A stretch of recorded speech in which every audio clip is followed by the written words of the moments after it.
Today we're going to be talking about visualization, and I'm very excited to have Julia Frank on to talk about what that looks like. Thank you, Julia, for coming and talking about visualization. Kind of a nice full house today. Julia's a therapist at Shoreside Therapies as an intern, and we're very excited to hear about visualization. All right. So today we're going to be talking about visualization and some techniques and benefits that are backed by neuroscience. So just to start with a brief introduction, my name is Julia Frank. I'm currently a master's student and I'm a counseling intern at Shoreside. I got my bachelor's in psychology and I minored in neuroscience at Miami University. And then I'm currently in the final semester of my master's in clinical mental health counseling program. And I'm at Marquette University. I'm specializing in child and adolescent counseling. And I've been an intern at Shoreside since last January and have been seeing clients independently since last April. I'm really passionate about working with children, adolescents, and young adults, especially those who are navigating any anxiety, trauma, and then significant life changes like divorce, medical diagnoses, moving, grief and loss, all of those kinds of things. I really love using visualization as a mindfulness technique with my clients and to help ease anxiety symptoms, build self-confidence, and increase that resilience. So just a brief overview of what we're going to be talking about today. We're going to start with an introduction on what visualization is, some of the history of it. We'll talk about cognitive, emotional, and physical benefits of using these techniques. We'll go over some real life examples. We'll talk about what the different types of visualization are, some tips for using these different techniques, and then we're actually going to practice two different techniques today. So we'll practice mental rehearsal, we'll debrief our experience, and then we'll talk a little bit more about guided imagery, practice that, and then debrief as well. And then we'll go over some last key points for practicing going forward, and then we'll wrap up and do some final reflections and take questions. Sorry, I went back. Okay. So just to get started, I'm not sure if we're able to use the chat, but I'd like everyone to think of, on a scale of 1 to 10, kind of how you feel about visualization right now. So 1 could be like not liking it at all, or you don't know anything about it or have never tried it before. And then 10 being you love it, you use it all the time. So if we're able to use the chat, people can go ahead and type kind of where they're feeling on in there, and we can kind of see where everyone's at before we get started. Yeah, everybody should be able to add in the public chat, and feel free to put your number in. Okay, we got a 5. Don't know about it yet. Okay, so undecided for someone. I'll answer it for myself just to be another person. I'm saying a 10, actually. 5, 7, and I don't know. We can work with that for sure. Sounds good. Hopefully everyone's numbers might be boosted up a little bit by the end of today. We'll see. Okay. So let's just go over a brief definition of what visualization even is. Visualization is a meditation and mindfulness technique that requires using your mind to imagine scenarios that are often calming or that kind of involve you accomplishing a goal or making it through a challenging time. Through this practice of visualization, the imagery that you're imagining becomes a full sensory experience, and you're really trying to transport yourself to the situation in which you are envisioning for the duration of the time that you are practicing. Just some brief history of kind of where these techniques came from. The use of visualization is deeply rooted in a lot of different ancient practices from several different cultures. It's been intertwined with yoga and other meditation practices for over 5,000 years. Really with a goal of helping those who practice achieve the physical and mental harmony through that focused mental imagery that they're practicing. There's roots in Buddhism and then ancient Egyptian, Greek, Roman, and Native American traditions. A German psychiatrist, Vonn developed the concept of autogenic training in the 1920s, which was a relaxation technique that focused on those bodily sensations and practicing mindfulness. And then Jon Kabat-Zinn introduced the mindfulness-based stress reduction program in 1979. So those are some earlier examples of visualization, but now I feel like it's gained a lot of steam and it's definitely practiced a lot more now and definitely talked about a lot more now than it had been in the past. So let's get into some of the benefits of visualization. Cognitively, Visualization can be used to facilitate stronger decision making and problem solving skills. It's been shown to help improve memory retention and recall. And this is because it actually activates the same areas of your brain that seeing and doing those actions actually does. So it really strengthens those neural pathways in your brain. Mentally rehearsing a skill such as a dance routine, shooting a basketball, giving a presentation, it strengthens those neural pathways needed to complete that action, which then leads to improvements in real world performance. It improves your focus and concentration, and this is because of the detail oriented nature of visualization. Creating that really detailed picture involving all of your senses, focusing on your emotions, really sharpens your ability to focus. Some emotional benefits are that practicing visualization can increase optimism and other positive emotions we might feel. It helps increase regulation of more challenging emotions such as anxiety and feeling overwhelmed. It also increases motivation and self confidence. And this is because by visualizing yourself succeeding, you can then build your self confidence and that stronger commitment to achieving your goals. And then another really cool benefit is that visualizing yourself accomplishing goals can make those that feel more abstract feel more tangible or within your reach. So if you're thinking of going back to school or going for a promotion or trying a new activity, a lot of times we say these things and there might not be that follow through or that commitment to it. But by visualizing yourself actually achieving it or actually being in that scenario, it helps it feel more real and within your reach. And then lastly, some behavioral and physical and mental health impacts. Practicing visualization reduces stress and anxiety. It eases the mind and allows you to mentally rehearse calm responses to any stressful situations that might come up. It also promotes better sleep because it relaxes the mind and body. So, practicing visualization can be a really helpful thing to do right before you go to sleep at night to kind of get the benefits of that relaxation. And then another really interesting thing is that it can support healing and recovery. A lot of times, if like athletes are injured, they might imagine themselves still competing or still doing those things that they normally would do. And that helps build that mental resilience and mental toughness for when they are able to return to that sport. And then also, it can be really helpful in people recovering from trauma. This is obviously something to take with a grain of salt. You don't want to just go back and reimagine whatever trauma you may have experienced. That's something to go through with a therapist that you're working with, but there is some evidence showing that it can be really helpful in working through trauma. Um, by practicing mentally and creating a sense of familiarity with a task, this then can also counteract the stress response that you might feel when you're put in that stressful situation, and can help you perform more confidently. So I know the Olympics are on right now, and I don't know about anyone else, but I personally love the Olympics. And so I thought it would be really helpful to have some real life examples of people who have used visualization and really seen some like pretty clear and extraordinary benefits from using it. So, Michael Phelps is a great example. He practiced a lot of mental rehearsal. He would visualize his races, every dive, every stroke he would take, every turn, how he would finish at the end. All of these different aspects of his races, he would mentally rehearse to try and achieve the perfect race. And not only would he do that, but he would also visualize how he would handle any obstacles that came up his way.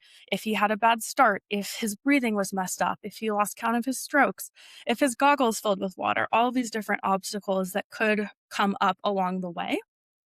And actually, in the 2008 Olympics, his goggles did fill with water. But because he had practiced that visualization and that mental rehearsal, he was able to remain calm and count his strokes to the finish, even though he wasn't able to actually see, just like he had visualized. And this actually resulted in him winning the gold medal.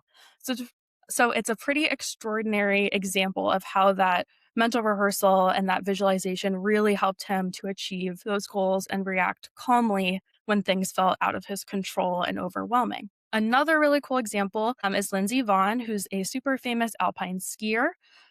She also practiced mental rehearsal of her races, visualizing every turn she would take, any bumps or obstacles she might face. And she stuck with this really consistently, even when she was injured. So, those times where she was injured, was not able to physically practice, she still kept up with that mental rehearsal and visualizing her races. And that actually allowed her to maintain her confidence, stay mentally sharp, even though she wasn't able to practice. And it really aided in her comeback and her ability to jump back into skiing once she was healed. So, now we can go ahead and get on into the four different kinds of visualization. So, music you can use for visualization. Typically, this is like songs that are really motivating or that talk about someone accomplishing a goal. The point of using this for visualization is to use that song to help you envision accomplishing a goal, not necessarily to occupy your attention. It should be helping you to focus on whatever your visualization might be. Vision boards, I feel like, are a pretty common one. I feel like around New Year's, some people like to do vision boards every year. This is like a visual representation of what your future goals or your desires in life might be. They could be relationships, career, hobbies that you might want to try, quotes that you find inspirational, and all of that. It could be like physically, like on a poster board or a collage, or it might be that more like digital type collage or like Pinterest board. Can all be really helpful in terms of that vision board type of visualization. And then the two that we're going to be talking about today are guided imagery and mental rehearsal. So, guided imagery is more of that like promoting relaxation, you're visualizing yourself in a calm or peaceful environment, or perhaps one where you're overcoming a challenge, but it's more of that like symbolic representation. It's not as literal or real life. The real life and more literal part is that mental rehearsal. So you're using your imagination to visualize yourself succeeding in a specific context. So, like when we were talking about athletes, it's them visualizing themselves achieving whatever goal it might be in their race, if they're getting a better time or they're winning. Performers, a lot of times, like dancers or musicians, they might visualize themselves, performing perfectly. They're hitting every move. They're um, playing the piano, whatever it is, and they're doing that perfectly. And then it can be other situations as well, like giving a speech, giving a presentation, any sort of like anxiety inducing situation. If you're someone who's really anxious about social situations, you might mentally rehearse a conversation or mentally rehearse you introducing yourself to someone. That's more of that like specific goal oriented. You're imagining a specific scenario that is more connected to real life and is not as like metaphorical or symbolic. So, some research that supports the benefits of mental rehearsal. This was really interesting. There was a study done at the Cleveland Clinic in 2004. And in this study, they divided the participants into two groups. One group physically practiced a simple finger pinching exercise, and the other group was instructed to just mentally rehearse it. And the results that they found were that those who mentally rehearsed this finger pinch exercise showed a nearly identical increase in finger strength as the group that actually practiced it. So, this is a really cool example of the real physiological effects of practicing that mental rehearsal and how it can help you accomplish those goals even without actually doing the activity itself. So, some specific examples of what you can use mental rehearsal for. This is really good for anyone who might want to rehearse giving a presentation or a lecture. If you have difficult conversations or you're someone who doesn't like confrontation and you know you're going to have a confrontation with someone soon, that can be really helpful. And then facing any specific situations that might cause anxiety. So if you're, afraid of going on a plane, maybe before you go on a trip, you're mentally rehearsing what it might be like to be on that plane. Performances, artistic or athletic, and then exams. If you're someone who's still in school, you have a lot of test anxiety, you might use mental rehearsal for envisioning what it might be like while you take the exam, what the environment might be like, how you can remind yourself that you studied and are prepared for it. All of these situations are really helpful for using some mental rehearsal techniques. Okay, so before we get into practicing, I thought it would be helpful to kind of go through some tips for how to get the most out of practicing this visualization. So, the first one is that you're going to want to define a clear goal or purpose for your visualization. This, I feel like, is most important for when you're doing that mental rehearsal versus when you're trying to get more of that relaxation benefits out of it. If you want to rehearse something specific that's coming up, you want to make sure that you're focused on that goal and that purpose for the duration of your visualization. Then, of course, you want to get into a relaxed state. This might look different for everyone. You want to get into whatever's a comfortable position for you. It might be sitting, it might be laying down. You might close your eyes or just take a soft gaze at what's in front of you. And then, of course, take some deep breaths, really get your mind focused on the present moment. Try and push out any other thoughts or any other worries that you might be experiencing. And then you're going to want to engage your senses. So you really want to focus on creating that vivid picture of what you might see, what you might hear, smell, taste, and feel while you're in that situation. And then focusing on your emotions, noticing how you feel as you're achieving your goal or as obstacles are coming up. It might be you feel more confident, you feel joy, you feel peace or relief. Focusing on what that feels like can really help your body to remember that feeling when you're in that actual situation. And then, of course, we want to address any potential obstacles, right? Mental rehearsal is great if we want to envision the perfect scenario of things going on. But we also want to address any obstacles that might come up so that while we're in the safe space, we're just visualizing it, we're not in the actual scenario, we can practice how we might respond to stressful situations or things going off track, how we might get things back in our control and be able to push through when things feel stressful or yeah, not according to plan. So we're going to take a moment to practice some mental rehearsal. Um, with this one in particular, the script that I'm reading is going to be more general. So whatever goal or situation that feels most stressful or most pertinent for you to work on, you'll be able to call that to mind, and the things that I'm saying to kind of guide you through it are going to be pretty general. So go ahead and take a moment to kind of think about what it might be that you want to mentally rehearse, that you want to practice. And then we'll go ahead and get started. If you're someone who doesn't really want to close your eyes, feel free to keep your eyes open and go ahead and look at the screen. I have some general questions that kind of are in tune with what I'm going to be saying. And so you can focus on those while we go through it. But go ahead and take a moment to get into a comfortable position. If you want to lay down, sit down on the floor, whatever that might be, go ahead and take a moment.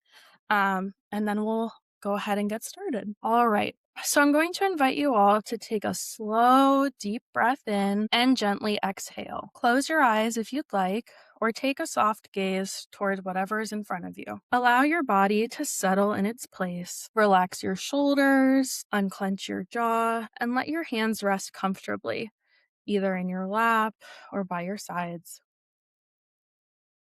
Take another slow breath in and release it fully. Now imagine yourself on the day of your upcoming goal or important moment. Take a moment to see where you are. Notice the environment around you, the light, the sounds, the temperature. Notice that you feel calm, grounded in the moment, and prepared to face whatever challenge this might be. Picture yourself standing or sitting with strong posture. Your breathing is steady, your mind is clear. Now see the event or the moment beginning. Watch yourself moving through it with confidence and ease. You know exactly what to do. You respond naturally and effectively. If a challenge or an obstacle appears, notice how calmly you handle it. You pause, you take a deep breath, and you adapt smoothly. Feel the quiet confidence in your chest. Feel the focus in your mind. Hear your voice, steady and clear.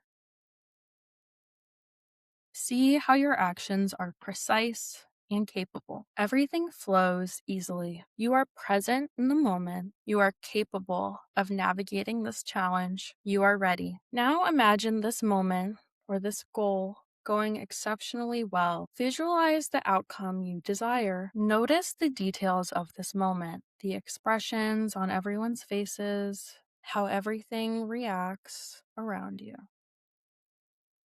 The results are unfolding in your favor. Feel the sense of accomplishment spreading throughout your entire body. You might feel pride, relief that it's over, or gratitude for the moment you experienced. Take a deep breath and anchor this feeling into your body. Let it sink deep into your muscles, into your nervous system, and your memory. Notice how this feels familiar now. Your mind knows this path. Take one more slow breath in and slowly exhale. When you are ready, gently wiggle your fingers and toes, roll your shoulders, Roll your head back and forth. And when you're ready, open your eyes or return your focus to your surroundings and bring this confidence back with you. You are prepared to handle whatever comes your way. All right. So let's take a moment to debrief a little bit how that experience was. There's some questions up on the screen, kind of about what did you feel? What were your thoughts throughout that experience? And do you think you might use this technique in the future? If anyone would like to share, go ahead and put your response in the chat. But if you'd rather just take this moment to kind of reflect individually, that's totally fine as well. Lori says she's feeling very relaxed and connected. It's great to hear. Anyone else want to share? All right, we can go ahead and move on then. Oh, wait, we have one. Brett says you will definitely use this in the future. Is there any chance you can get a version of this script? Yes. So for the second one that we'll practice, I have linked the script, but I can also link the script that I used for this one as well if we're sending the slides out after. I think we can definitely do that. I'm glad you found it helpful. Laurie said she found it helpful and she feels more confident. That's great to hear. Okay. So before we get into our guided imagery practice, I thought we could break it up a little bit and talk more about some research specifically for the guided imagery side of things. There is a study done in 2023 where they had participants measure their brainwave activity while they practiced guided imagery. And then they were tested on their attention and focus afterwards. So, the results of this study were that guided imagery is an effective strategy for both stress reduction and relaxation. And what they found was that the participants who engaged in this guided imagery session had higher levels of alpha power, which is a strong indicator of increased brain waves related to improved attention. So the findings of the study were consistent with what the existing research said on the efficacy of practicing visualization, but overall, there's still kind of a lack of research on these specific techniques. So hopefully in the future, we can find out even more about the benefits of this and how it can really be a positive tool for people to use for stress reduction and anxiety management. So, specifically, what can you use guided imagery for? Like I've mentioned, this is more of that like stress reduction, resilience building, um, acceptance of difficult experiences. This can be used for pain management for those with chronic illnesses, kind of imagining how things come and go, how you're going to withstand the challenges. Um, and then also for promoting relaxation. So this is going to be more of that like symbolic or, you're imagining a peaceful environment. There's maybe not a specific goal with what you're going in with. And you're going to be kind of guided along the way a little bit more by what I'm saying. It's not going to be um, as open to interpretation as the first one that we practiced. So I thought it would be helpful to throw back up these tips as we get into our next one. So just remember for this one, not as much, but kind of have that clear goal or purpose. I'll kind of guide you along the way in finding what that might be. You don't necessarily need to have that established ahead of time. Of course, you're going to get into that relaxed state. Focus on engaging your senses, notice how your emotions shift throughout, and then, of course, we're going to address any potential obstacles as we go through this one as well. So, like I mentioned, I have the script linked here for this one. So, once we send the slides out after, you will have the script for this one as well. Go ahead and take a moment to get back into that comfortable position, whatever it is. Go ahead and lay down, close your eyes, whatever feels comfortable for you. And then we'll go ahead and get started again. So I'm going to invite you all to close your eyes or take a soft gaze toward whatever is in front of you. Take a moment to center yourself. Notice the feeling of your feet on the floor, the feeling of the chair beneath you, the feeling of your breath moving in and out of your body. As you continue to breathe, call to mind the image of a mountain. This might be somewhere you've been before or somewhere entirely new. Think about what the mountain might look like. What color is it? What texture does the mountain have?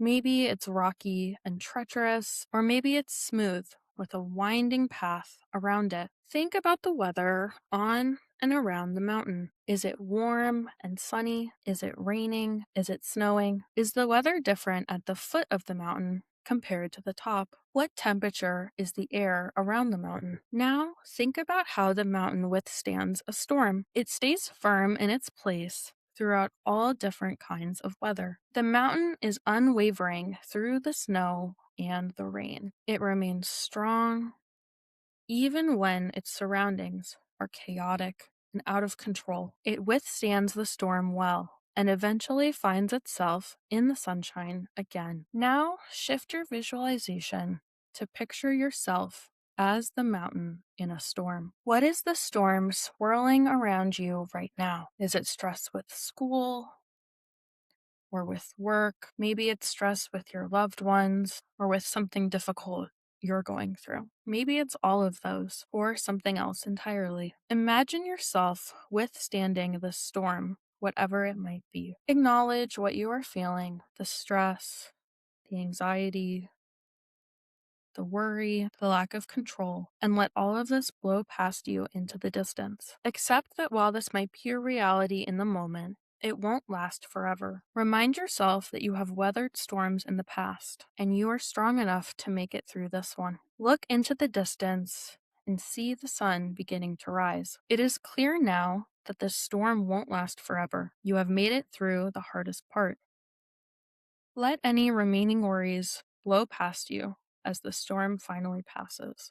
Take note of how you feel leaving that stress behind. Do you feel lighter, relieved, calm? Take a moment to feel the stillness of the air around you. Notice how calm it feels with the storm having passed. Feel the warmth of the sun shining down on you. You weathered the storm and never wavered. Take one final deep breath and return your focus to your surroundings when you are ready. All right.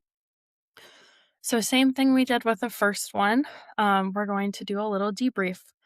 How did that make you feel? What thoughts did it bring up? Did you notice any shifts within the way you were feeling or within your perception of whatever struggles you might be facing? And do you feel like you might use this in the future? So same thing, go ahead and type it in the chat if you feel like you want to share. Otherwise, just take a moment to kind of reflect on what your experience was. Laurie said she has heard this one before and it brought up a lot for her. Gave her some clarity for processing a difficult situation. That's great to hear. Brett said he feels relaxed and confident. Lori feels calmer. She loved the mountain and could see it clearly. Would definitely use it again. Can we do this every day?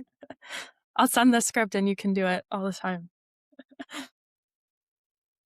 Anyone else feeling like they want to share? All right, we'll go ahead and move on then. So lastly, just some important points to keep in mind if this is a self-care technique or a relaxation technique you want to continue using in the future. Typically using that first person perspective, so visualizing yourself in whatever situation it might be, or like we just did, visualizing yourself as a mountain, it typically produces better results than visualizing yourself from that outside perspective. And a lot of times this is because you can acknowledge those emotions, acknowledge what the sensory experience might be a little bit better if you're in that first person perspective. And then secondly, the more vividly you can visualize, the more effective it will be. I feel like everyone has differing levels of how easily they're able to create that vivid imagination. And some tips for this might be, incorporating your senses, like we talked about. Think about what it might actually feel like to be in that situation, what you might see, what you might hear, all of those different things. And then, of course, focusing on the emotions that come up throughout your visualization. What are you feeling as you face this challenge? What are you feeling as you accomplish a goal? Do you ever feel discouraged? Do you feel confident, peaceful? Whatever it might be, focusing on that can create a more powerful visualization experience. And then if this is something you really want to continue with in the future, consistency really is key. The more you practice this visualization, whether it's the guided imagery or that mental rehearsal part, the stronger the neural pathways that are created will be. So when we talked about like Michael Phelps and Lindsey Vonn, right? They were visualizing the same thing over and over and over again. And that's how they got those really incredible results. So if this is something you really want to stick with, I would encourage you to try and do it daily, even if it's for a short period of time, or at least a couple times a week. So you can really start to feel those stronger benefits. And then, of course, if it's mental rehearsal, I feel like a lot of times the things that we might be anxious about can shift. So maybe you have a presentation coming up and it's that's what's on your mind. You might do that mental rehearsal for that specific presentation, like every day leading up to it. But then, of course, once that presentation's over, you might want to shift your mental rehearsal to a different topic that's causing you anxiety.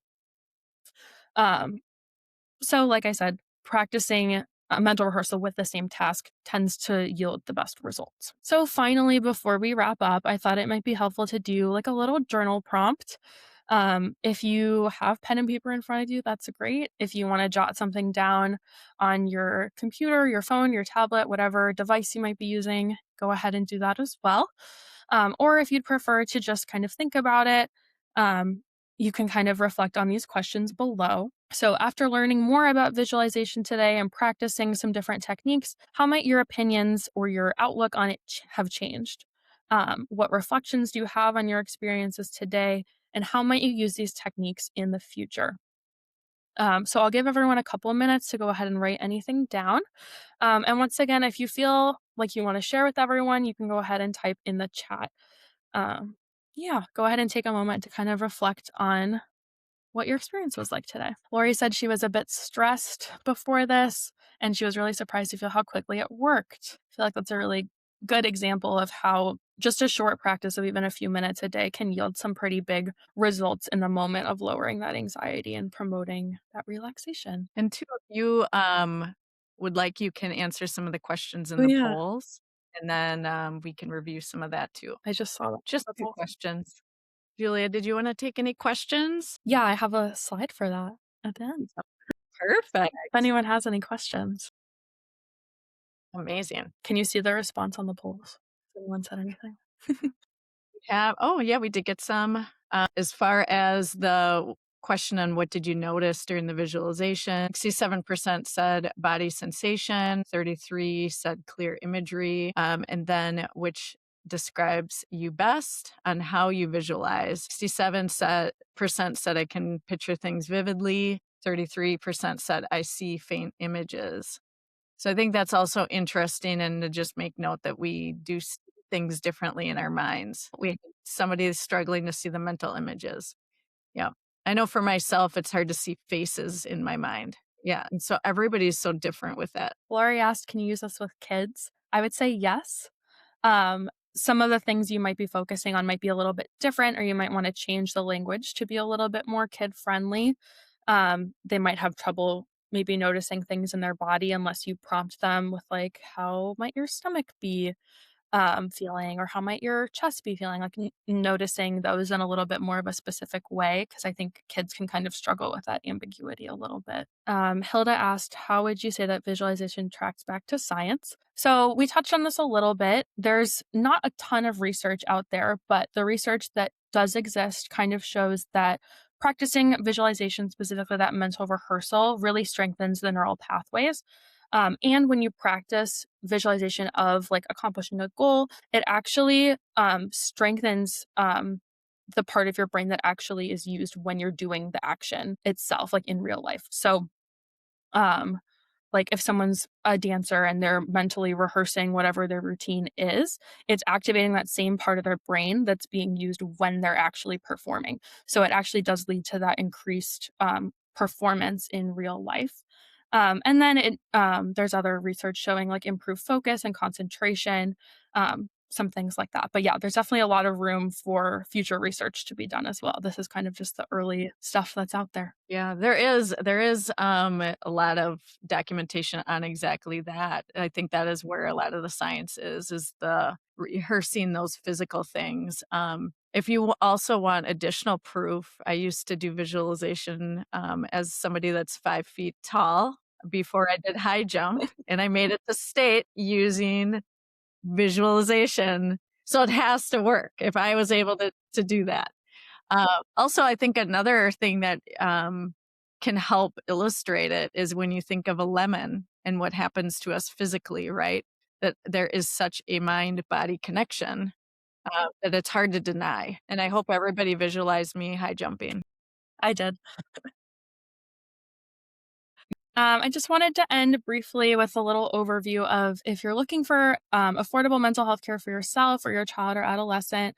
I have spots available right now, so feel free to reach out. My contact information is there, and there's a QR code to access our website. If you're looking for care with me or anyone else at Shoreside, that's a great resource to go and see kind of what we offer. And any more information about Shoreside in general. We have a new chat. Margaret said she's used the visual guidance when teaching foster parenting. And she didn't think she would use it herself, but it's amazing what you can process after the session. The reality really hits people. Yeah, thank you for sharing. Yeah. Yes. Well, thank you so much, Julia. Yes, Thank you all if for anyone. coming. Yeah, I really do appreciate everybody attending. This was wonderful. I feel incredible right now and relaxed. I'm hoping that for everybody that has attended, they feel the same. And yeah, feel free to reach out to Julia if you have any other questions, and we will get these slides over to you. Thank you all for coming.